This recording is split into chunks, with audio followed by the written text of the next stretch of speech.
جو اچھی چیز ہے ناظرین وہ یہ کہ اکنامک ایکٹیویٹی جو ہے اس کو کافی بڑھاوا ملا ہے. اکنامک ایکٹیویٹی خاص طور پہ جو ریجنل کنیکٹیویٹی کی بات ہے, ریجنل کنیکٹیویٹی کے حوالے سے آج ہم تفصیل میں بات کریں گے.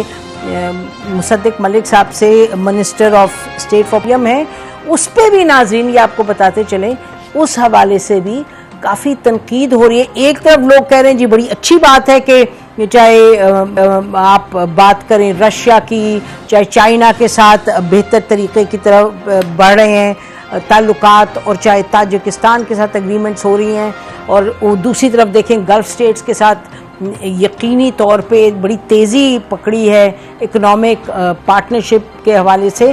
لیکن لوگ کہہ رہے ہیں کہ جی یہ بڑی تیزی, زیادہ ہی تیزی ہے, کچھ پتہ نہیں کیا کریں گے اور کتنی جلدی کر رہے ہیں کیئر ٹیکر گورنمنٹ کیا. تو ساتھ ساتھ تنقید ہے, ساتھ ساتھ تعریف بھی ہے. تو اس پہ بات کریں گے. مصدق ملک صاحب ہمارے ساتھ. ویلکم ٹو دا شو مصدق ملک صاحب. یہ بتائیے گا کہ یہ کلوزنگ ویک میں آپ کون سی چیزوں پر کلوزنگ ایکشنز لے رہے ہیں؟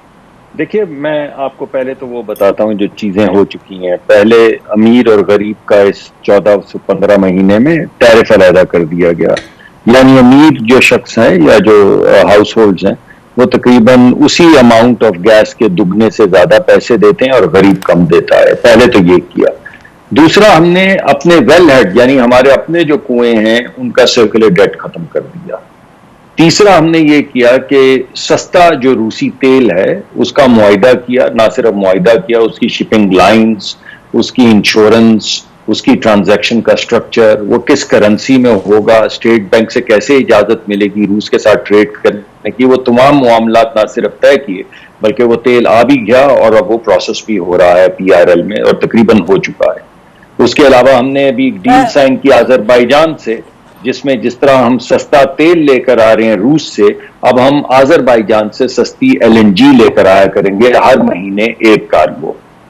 تعمیر کرنے میں ہمیں تقریباً 5-6 سال لگ جائیں گے. تو اگر 2-3 مہینے ابھی ہو جائے, 1-1.5 مہینے میں یا 2-3 مہینے میں ہو جائے, وہ کوئی مٹیریل فیکٹ نہیں ہے, اس سے کوئی امپیکٹ نہیں آئے گا پروجیکٹ پہ. مگر جو اصل امپورٹنٹ چیز ہے وہ یہ ہے کہ تمام معاملات طے ہو چکے ہیں, اپنے حصے کی ایکوٹی بھی طے ہو چکی ہے, چینی جو کانٹریکٹرز تھے وہ بھی آن بورڈ آ چکے ہیں. تو اب انشاءاللہ جیسے نئی ڈسپنسیشن آتی ہے تو یہ اگریمنٹ سائن ہوں گے اور ہم آگے بڑھ جائیں گے. جی, میرا خیال ہے تھوڑا سا آپ کو ہم بتاتے چلیں, اگر آپ آلریڈی اس بارے میں نہیں جانتے, کہ موسٹ لائکلی ہوڈ از کہ یہ مارچ میں الیکشنز ہوں گے. ہم آپ کے لوگوں سے بھی بات کرتے ہیں, وہ بھی کہتے ہیں مارچ ہی میں ہوں گے. بٹ بہرحال آپ نے جیسے کہا دیٹس نائدر ہیئر نور دیر.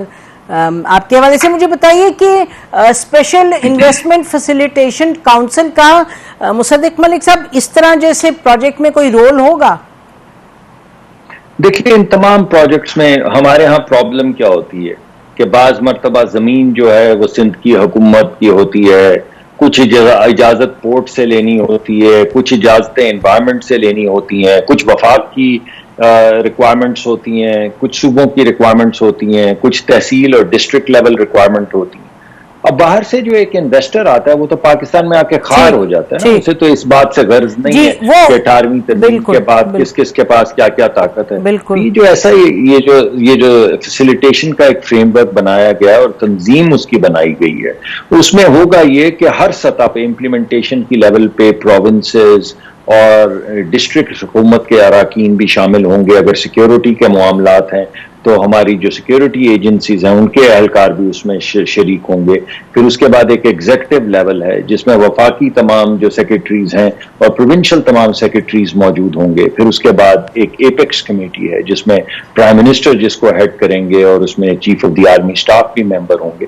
تو آپ یہ سمجھ لیجئے کہ تحصیل سے لے کے وفاقی حکومت تک, سیکیورٹی سے لے کر پالیسی تک, ہر چیز ایک تنظیم میں جی وہ کلیئر ہے مصدق ملک صاحب. سوری ٹو انٹرپٹ, وہ بات اس پہ بات ہو چکی ہے کئی مرتبہ, آپ صحیح فرما رہے ہیں. البتہ امپلیمنٹیشن لیول پہ آرمی کی کافی اس میں انوالومنٹ ہوگی, یعنی 70 میں سے جو چیز پبلک ہوئی ہے اس میں کوئی 40 آرمی کے لوگ ہوں گے. لیکن بہرحال بیسائڈز دیٹ ہم یہ پوچھے تھے آپ سے کہ یہ جو ریفائنری ہے اس میں بھی ان کا رول ہوگا. آپ فرما رہے ہیں کہ ہر پروجیکٹ میں رول ہوگا.